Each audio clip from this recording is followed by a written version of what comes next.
Going to begin tonight with ABC's senior foreign correspondent Ian Pannell, leading us off from Kyiv again tonight.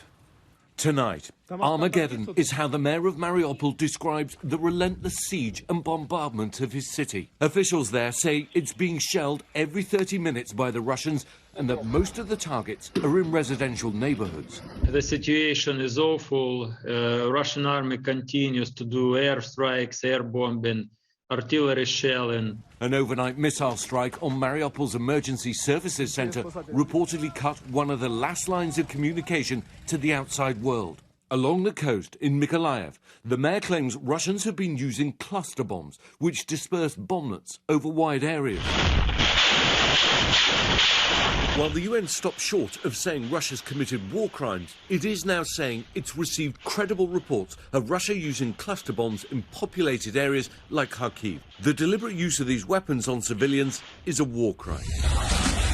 In Dnipro, in the east, more disturbing images of the aftermath of a Russian airstrike, this time destroying a shoe factory. An elementary school was also reportedly hit.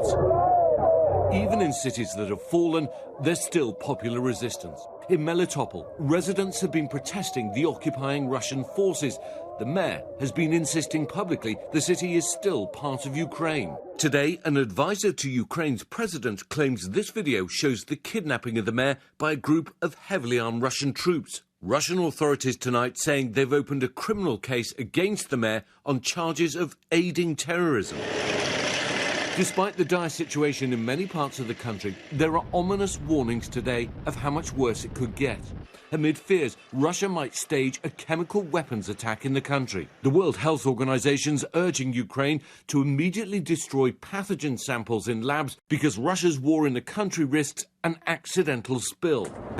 And today, Moscow saying Europe's largest nuclear power plant now belongs to Russia. Its forces took control of the facility last week after fighting that triggered concerns about a potential nuclear disaster. Across Ukraine, the Russians are intensifying their attacks on major cities. Airstrikes expanding to 2 airfields in western Ukraine. New satellite images show the Russian convoy that once stretched 40 miles northwest of the capital has dispersed and repositioned into attack positions and are as close as 9 miles from the city centre.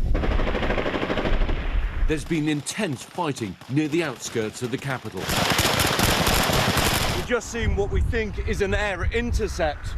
You can see the streaks up in the sky there as we're not clear whether it was Russian jets, was it Ukrainian jets, but that's the reality on the ground for people living inside the capital today.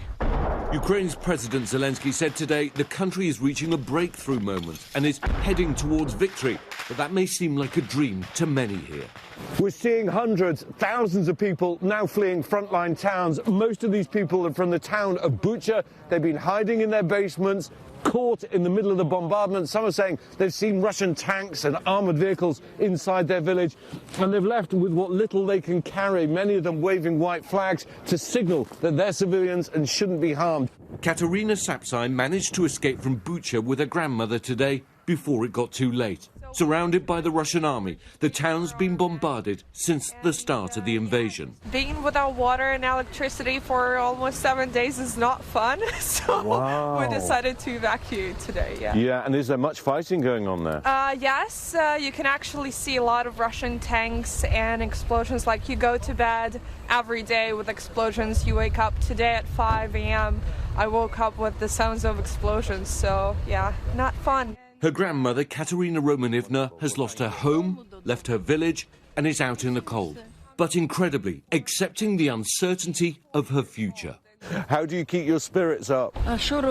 What else can you do, she says.